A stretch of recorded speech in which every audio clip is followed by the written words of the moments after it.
Okay, for this part of the lab, we're going to go over the skull. When you go to your visible body courseware, on the left-hand side at the bottom, there's a little tab that says My Apps. You click on that, and then click on Human Anatomy Atlas. We'll pull this up, and then just click on the skull. Okay, so your skull is divided into two major portions. You have your cranium, which houses and protects your brain, and then you have your facial bones, which make up the framework of your face. Okay, so we'll start with the frontal bone because it's right in the front. So the frontal bone just makes up your forehead, and this is the major bone of the front of your cranium. You just have one frontal bone, and the only I don't think we will look at the zygomatic process of the frontal bone. So just know where the frontal bone, know that this is the frontal bone. And the next ones that we'll look at are your parietal bones. You have two. You have one on each side. Okay, so these are your parietal bones. And then if you rotate the skull around, you have your occipital bone. Okay, your occipital bone makes up the back and base of your cranium. Click on the occipital lobe, it'll turn blue, and then click on this little details icon. This will pull up the landmarks of the occipital bone. So for the occipital bone, what we'll need to know here is this external occipital protuberance. This is an attachment site for a lot of muscles. Okay. If you're in the details, you can click on muscle attachments.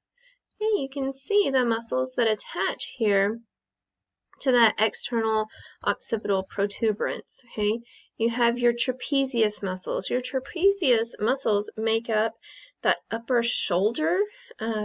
If you just kind of run your hand from your ear down until your hand stops on that upper shoulder portion, that's your trapezius. This is where a lot of people carry a lot of stress and tension. So if that muscle is nice and taut, it can actually kind of pull here and give you that tension headache. Oh, we will go back to the landmarks. Okay, the next thing that you'll need to know are your occipital condyles. Okay, these are your occipital condyles. This is where your skull articulates with your first vertebrae. And then the last thing you need to know is this big hole right here. This is the foramen magnum. Literally translated, it means big hole. This is where your spinal cord exits your brain, your skull, sorry. Okay, and then we'll just click exit. Take us back to the skull. And then you have your two temporal bones. Okay, you have one on each side. Okay, they're called your temporal bones because temporal means time. As you age and time progresses, this is usually where you have gray hair first. So that's why they're called the temporal bones. So we'll talk about the zygomatic processes really quickly. So here's your temporal bone highlighted in blue. You have this process that sticks out. This is called the zygomatic process of the temporal bone because it's the process on the temporal bone. So you say the zygomatic process of the temporal bone articulates with this zygomatic bone right here. So this right here, okay, that points toward the temporal bone, this is actually the temporal process of the zygomatic bone. Okay, so here, zygomatic process of the temporal bone, temporal process of the zygomatic bone. These join together to make the zygomatic arch, which is also known as your cheekbone. Okay. So here you have the zygomatic arch. You can see there's not a lot to this zygomatic arch. This is why, if you've ever done boxing, you have to keep your guard up. Okay, you're protecting that zygomatic arch because it's pretty easy to break. Okay, so back to the temporal bone. I'm actually going to hide these ligaments, so you can go down to Systems. Okay, click on the ligaments. Click it twice, and it'll get rid of all those ligaments. Okay, so here on our temporal bone, We have a few landmarks that we're going to look at. I'm actually going to leave it in this view. I'm not going to go to the detail view. So here, okay, right here on the bottom, you can see this process right here. This is the mastoid process of the temporal bone. On your practical, make sure that you put of the temporal bone. Okay. This is filled with something called your mastoid air cells. If you've ever heard of mastitis, that's well, we'll talk about the ear. This is your basically your ear hole right here. If you get an inner ear infection, okay, it's not far for that to travel into your mastoid process and then into your brain, because your brain is just, we'll fade this, okay, your brain is just right inside there. Okay, sorry, went off on a tangent. So right here, this is the entrance of your, from your ear into your inner ear, so from your outer ear to your inner ear. So this is called your, goodness, I cannot talk, I'm so sorry, I'm trying to hurry through this. Your external acoustic meatus. Okay, so this is where sound travels from your outer ear into your inner ear. Okay, and then we have another process. If you can see this process right here, looks kind of pointy. Okay, this is called your styloid process of the temporal bone. Okay, we have several styloid processes, so make sure that you tell me that you're referring to the styloid process of the temporal bone. Okay, this styloid process and this mastoid process are both attachment sites for muscles. Okay, remember when a muscle attaches to a bone, it kind of pulls on it. Okay, so that's why these processes stick out. Okay, and then the last landmark that we'll look at is this little indentation right here. Okay, we're going to get rid of the mandible. Okay, and we're going to look right here at this groove. Okay, grooves are called fossa in anatomy. So we have this mandibular fossa of the temporal bone. Okay, the mandibular fossa is where the mandible sits in that temporal bone. Okay, and then we'll talk about the other part that's on the mandible, okay, that makes up this joint, this temporal mandibular joint. I'm trying to make sure that I didn't miss anything on the features. Okay, so we talked about the occipital, parietal, frontal, temporal. Now we will look at, oh, come on, some of the deep bones of the face. And this is where I really love visible body, because you're able to see some of those deeper bones. So to do that, click on the frontal bone and click hide. It'll get rid of that frontal bone for you. Okay, then you can rotate the skull up, and you can click on this structure, kind of looks like maybe a bat or a butterfly. Okay, this is the sphenoid bone. Okay, the sphenoid bone is called a keystone bone because all the other bones articulate with it. Okay, and so you can see from the side here, okay, from the top, okay, and then you can even look from the bottom. Okay, so this bone is an important bone. We're gonna, let's get rid of that hyoid bone. We're not gonna learn that one, but it's kind of neat. It's the only bone in the body that doesn't articulate with another bone. Okay, so this is the sphenoid. It kind of looks, we're actually in the details, it kind of looks like a moth. Okay, it's a neat looking bone.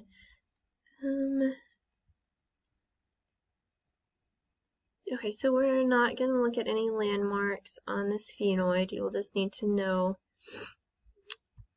where it's located. And the next bone that we'll look at of the cranium is the ethmoid bone. Okay, it's right here in front of the sphenoid. Okay, if you look at the details of it, okay, take it out. It looks like a weird walnut or pecan. So on the ethmoid bone, you need to know what this cribriform plate is. Okay, it's at the top, and if you zoom in, it's got a bunch of holes in it. Ooh. Okay, so these holes are actually where your olfactory nerves pass through. Olfaction means smell. So your nerves actually pass through all of these little holes and down into the roof of your nasal cavity. Okay, so the roof of your nasal cavity is right here, so that when you go and you sniff all of those aromas and they hit these nerves in the top of your nasal cavity and this curviform plate. But that's it for the ethmoid bone. And so you can see now when you kind of put it back into place, you can see how it makes up kind of the top of that nasal cavity. All right, so that's it for the bones of the cranium. Now we'll look at the facial bones. So I'll actually just put everything back. So your first bones that we'll look at will be your maxillary bones. You have two maxillary bones, okay, one on each side. The maxillary bones have these alveolar processes. Okay, these are what hold your teeth in place. Do I make you know that? I don't. Okay, well, just a little handy piece of information. There you go. Okay, on your skull, if you kind of flip it over, let's get rid of ligaments again. Get rid of that hyoid bone again. Okay, so if you look on the underside of the skull, the top of the mouth, okay, the anterior third of the top of your, it's called your hard palate, is actually made of your maxillary bone. So if you put your tongue up to the roof of your mouth, you can feel it's hard, and then at the back it gets soft. That's your soft palate, so that's right here. So the anterior third of your hard palate is made of your maxillary bones. Okay, and then the posterior third of your hard palate is made of your palatine bones. Okay, palate, palatine bones. That's pretty easy to remember. Okay, we will, oh, come on. Flip it around. Okay, two very easy bones, your nasal bones. Okay, make up the bridge of your nose. And then you have your vomer. This one is kind of hard to see. It's kind of deep. I have it selected here. It kind of looks like a plow, or I really kind of think it looks like a funky stocking or boot. We're just going to keep hiding. Okay, and so the vomer makes up the inferior and posterior parts of your nasal septum, which divides your nasal cavity. Okay, and then we'll look over here. Whoa. We will hide that. Okay, so right here you have these bones that are called your inferior nasal concha. Okay, this is situated inside of your nasal cavity so that when you breathe in through your nose, it increases turbulence so that inhaled particles can get trapped in your nasal mucus and cilia and then be sneezed out or blown out or snuffed back and go down your throat so that you can swallow it. Yum. Okay, so let's refresh because I know I hid a lot of stuff.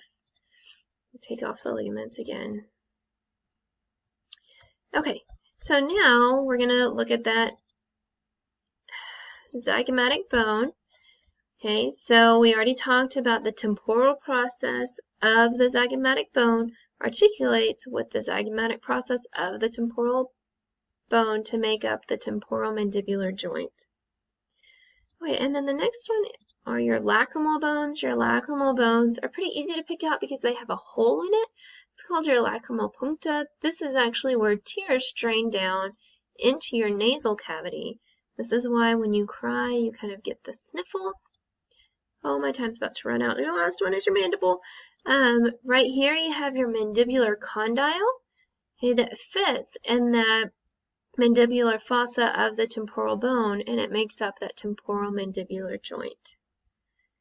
And then the sutures, you can see those on the lab. They're lined out for you. They're just where the skull bones fuse together.